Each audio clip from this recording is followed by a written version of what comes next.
ಮಾಜಿ ಸಚಿವ ಹಾಲಿ ಶಾಸಕ ಶಾಮನೂರು ಶಿವಶಂಕರಪ್ಪನವರು ವಿಧಿವಶರಾಗಿದ್ದಾರೆ. ಬೆಂಗಳೂರಿನ ಖಾಸಗಿ ಆಸ್ಪತ್ರೆಯಲ್ಲಿ ನಿಧನ ಹೊಂದಿದ್ದಾರೆ. ಈಗ ಬರ್ತಾ ಇರೋ ಬ್ರೇಕಿಂಗ್ ನ್ಯೂಸ್. ವಯೋಸಹಜ ಕಾಯಿಲೆಯಿಂದ ಬಳಲ್ತಾ ಇದ್ರು ಶಾಮನೂರು ಶಿವಶಂಕರಪ್ಪ. 92 ವರ್ಷ ಅವರಿಗೆ ವಯಸ್ಸು.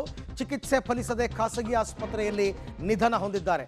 6 ಬಾರಿ ಶಾಸಕರಾಗಿದ್ದರು ಶಾಮನೂರು ಶಿವಶಂಕರಪ್ಪನವರು. ದಾವಣಗೆರೆಯಲ್ಲಿ ಪ್ರಭಾವಿ ನಾಯಕರಾಗಿದ್ದರು ಶಾಮನೂರು ಶಿವಶಂಕರಪ್ಪನವರು. ವೀರಶೈವ ಮಹಾಸಭಾದ ಅಧ್ಯಕ್ಷರಾಗಿದ್ದರು ಕೂಡ ಹೌದು. ಇತ್ತೀಚೆಗೆ ಅವರಿಗೆ ಸ್ವಲ್ಪ ಆರೋಗ್ಯ ಕೆಟ್ಟಿತ್ತು. ಹಾಗಾಗಿ ಅವರನ್ನ ಬೆಂಗಳೂರಿನ ಖಾಸಗಿ ಆಸ್ಪತ್ರೆಯಲ್ಲಿ ಸೇರಿಸಿ ಟ್ರೀಟ್ಮೆಂಟನ್ನು ಕೊಡಲಾಗ್ತಾ ಇತ್ತು. ಈಗಾಗಲೇ ಆಲ್ರೆಡಿ ಸಿದ್ದರಾಮಯ್ಯನವರು ಎಲ್ಲ ಹೋಗಿ ಅವರ ಆರೋಗ್ಯ ವಿಚಾರಿಸ್ಕೊಂಡು ಬಂದಿದ್ದರು.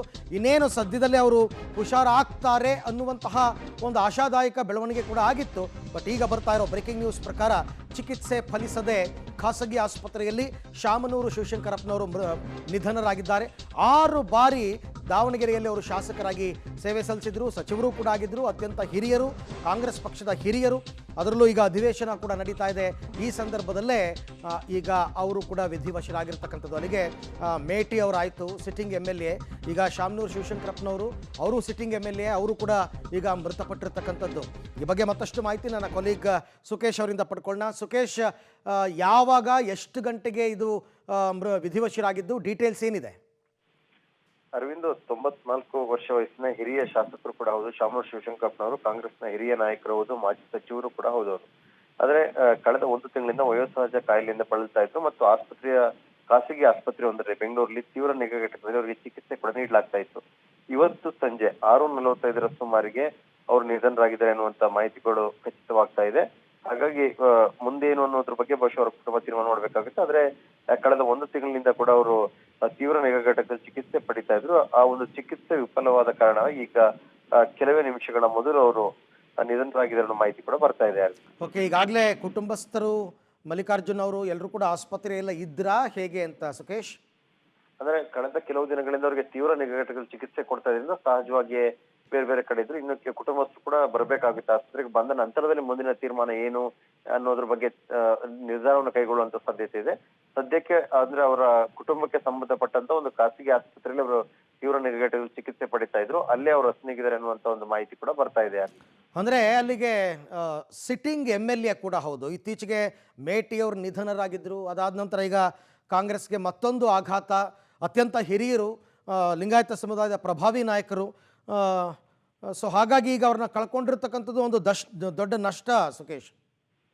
ಖಂಡಿತ ಹೌದು. ಯಾಕಂದ್ರೆ ಕಾಂಗ್ರೆಸ್ಗೆ ಸಿಟ್ಟಿಂಗ್ MLAಗಳ ಪೈಕಿ ಇಬ್ಬರು ಹಿರಿಯ ಶಾಸಕರನ್ನ ಕಳೆದುಕೊಂಡಂತಾಗುತ್ತೆ. ಕೆಲವೇ ದಿನಗಳ ಹಿಂದೆ HY ಮೇಟಿ ಅವರು ವಯೋಸಹಜ ಕಾಯಿಲೆಯಿಂದ ಮತ್ತು ಅನಾರೋಗ್ಯದ ಕೆಲವು ಸಮಸ್ಯೆಗಳಿಂದಾಗಿ ಅವರು ತೀರ್ಕೊಂಡಿದ್ರು. ಈಗ ಹಿರಿಯ ಶಾಸಕರಾಗಿರ್ತಕ್ಕ ಶಾಮನೂರು ಶಿವಶಂಕರಪ್ಪನವರು 94 ವರ್ಷ ವಯಸ್ಸಿನ ಹಿರಿಯರು ಕೂಡ ಹೌದು ಮತ್ತು ಅವ್ರನ್ನ ದಾವಣಗೆರೆಯ ದಣಿ ಅಂತ ಕರೆಯೋರು ಮತ್ತು ದಾವಣಗೆರೆ ಜಿಲ್ಲೆಯ ಕಾಂಗ್ರೆಸ್ ಪಾಲಿನ ಹೈಕಮಾಂಡ್ ಅಂತ ಕೂಡ ಕರೆಯಲಾಗ್ತಾ ಇತ್ತು. ಅಂದ್ರೆ ಅಷ್ಟೊಂದು ಪ್ರಭಾವವನ್ನು ಹೊಂದಿದಂತವರು ದಾವಣಗೆರೆ ಜಿಲ್ಲೆಯಲ್ಲಿ ಮತ್ತು ಪಕ್ಷದಲ್ಲಿ ಅಷ್ಟೇ ಪ್ರಭಾವಿ ಅನ್ಸ್ಕೊಂಡವರು. ಅವರ ಪುತ್ರ ಮಲ್ಲಿಕಾರ್ಜುನ್ ಕೂಡ ಶಾಸಕರಾಗಿರುವಂತವರು, ಜೊತೆಗೆ ಸಚಿವರು ಕೂಡ ಆಗಿರುವಂತ ತೋಟಗಾರಿಕಾ ಸಚಿವರಾಗಿ ಕಾರ್ಯನಿರ್ವಹಿಸ್ತಾ ಇದ್ದಾರೆ. ಮತ್ತು ಇಡೀ ದಾವಣಗೆರೆ ಜಿಲ್ಲೆಯಲ್ಲಿ ಕಾಂಗ್ರೆಸ್ನ ಎಲ್ಲ ತೀರ್ಮಾನಗಳನ್ನ ಮಾಡ್ತಾ ಇದ್ದಂತ ಹಿರಿಯ ನಾಯಕ ಮತ್ತು ಒಂದು ರೀತಿಯಲ್ಲಿ ದಾವಣಗೆರೆ ಜಿಲ್ಲೆಯ ಹೈಕಮಾಂಡ್ ನಾಯಕ ಅಂತಲೇ ಕರೆಸಿದಂತ ಶಾಮನೂರು ಶಿವಶಂಕರಪ್ಪನವರು ಸಾಕಷ್ಟು ವರ್ಷಗಳಿಂದ ಕಾಂಗ್ರೆಸ್ ನಲ್ಲಿ ಸಕ್ರಿಯವಾಗಿದ್ದಂತವರು, ಶಾಸಕರಾಗಿದ್ದಂತವರು, ಹಿರಿಯರು ಕೂಡ ಹೌದು. ಹಾಗಾಗಿ ಅವರು ವಯೋಸಹಜವಂತ ಕಾಯಿಲೆ ಬಳಸಿದ ಸಂದರ್ಭದಲ್ಲಿ ಸಾಕಷ್ಟು ಚಿಕಿತ್ಸೆಯನ್ನು ಕೂಡ ನೀಡಲಾಗ್ತಾ ಇತ್ತು ಮತ್ತು ಅವರ ಕುಟುಂಬಕ್ಕೆ ಸಂಬಂಧಪಟ್ಟಂತ ಒಂದು ಖಾಸಗಿ ಆಸ್ಪತ್ರೆ ಅವರು ಬೆಂಗಳೂರಿನಲ್ಲಿ ಚಿಕಿತ್ಸೆಯನ್ನು ಪಡಿತಾ ಇದ್ರು. ಈಗ ಕೆಲವೇ ನಿಮಿಷಗಳ ಮೊದಲು 6:45 ಸುಮಾರಿಗೆ ಅವರು ನಿಧನರಾಗಿದ್ದಾರೆ ಅನ್ನೋ ಮಾಹಿತಿ ಕೂಡ ಬರ್ತಾ ಇದೆ. ಇನ್ನು ಬಹುತೇಕ ಕಾಂಗ್ರೆಸ್ನ ಸಚಿವರು, ಶಾಸಕರು ಇನ್ಕ್ಲೂಡಿಂಗ್ CM, DCM ಎಲ್ಲ ಇವತ್ತು ದೆಹಲಿ ಪ್ರವಾಸದಲ್ಲಿದ್ದರು. ಸೊ ಹಾಗಾಗಿ ಈಗ ಎಲ್ಲರೂ ಕೂಡ ಈಗ ವಾಪಸ್ ಬರಬೇಕಾಗತ್ತೆ, ಹಾಲಿ ಸಿಟ್ಟಿಂಗ್ MLA ಆಗಿರೋದ್ರಿಂದ ಸುಕೇಶ್. ಖಂಡಿತ ಹೌದು. ಯಾಕಂದ್ರೆ ಅದು CM, DCM ಒಳಗೊಂಡಂತೆ ಬಹುತೇಕರು ವಾಪಸ್ ಬರ್ತಾರೆ. ಆದ್ರೆ ಬಹುತೇಕರು ಬೆಳಗಾವಿ ಕಡೆ ಹೊರಟಂತೆ ಕಾಣಿಸ್ತಾ ಇದೆ.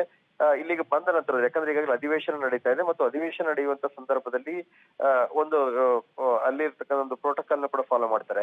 ಯಾರೇ ಹಾಲಿ ಶಾಸಕರು ನಿಧನರಾದ ಸಂದರ್ಭದಲ್ಲಿ 1 ದಿನದ ಮಟ್ಟಿಗೆ ಸದನವನ್ನು ಸಂತಾಪ ಸೂಚನೆ ಮಾಡಿ ಮುಂದೆ ಹಾಕುವಂಥದ್ದು ಮತ್ತು ಸದನ ನಡೆಯುವಂತ ಸಂದರ್ಭದಲ್ಲಿ ಯಾರಾದ್ರೂ ಹಾಲಿ ಶಾಸಕರು ತೀರ್ಕೊಂಡ್ರೆ ಬಹುತೇಕ ಸಹಜವಾಗಿ ಸದನವನ್ನು ಮುಂದೂಡುವಂತ ಸಾಧ್ಯತೆ ಕೂಡ ಇರುತ್ತೆ. ಹಾಗಾಗಿ ಈಗ ಸದನ ಅಂದ್ರೆ ಕಲಾಪ ನಡೀತಾ ಇತ್ತು, ಬೆಳಗಾವಿ ಅಧಿವೇಶನ ನಡೀತಾ ಇತ್ತು. ಈ ಸಂದರ್ಭದಲ್ಲಿ ಶಾಸಕರಾಗಿರ್ತಕ್ಕಂಥ ಶಾಮನೂರು ಶಿವಶಂಕರಪ್ಪನವರು ತೀರ್ಕೊಂಡಿರೋದ್ರಿಂದ ಸಹಜವಾಗಿ ಕಲಾಪದ ವಿಚಾರದಲ್ಲಿ ಅಥವಾ ಕಲಾಪದಲ್ಲಿ ಸಂತಾಪದ ವಿಚಾರದಲ್ಲಿ ಒಂದು ತೀರ್ಮಾನವನ್ನು ಕೈಗೊಳ್ಳುವಂತ ಸಾಧ್ಯತೆ ಕೂಡ ಇರುತ್ತೆ. Arvind. Okay, thank you Sukesh ತಮ್ಮ ಎಲ್ಲ ಮಾಹಿತಿಗೆ.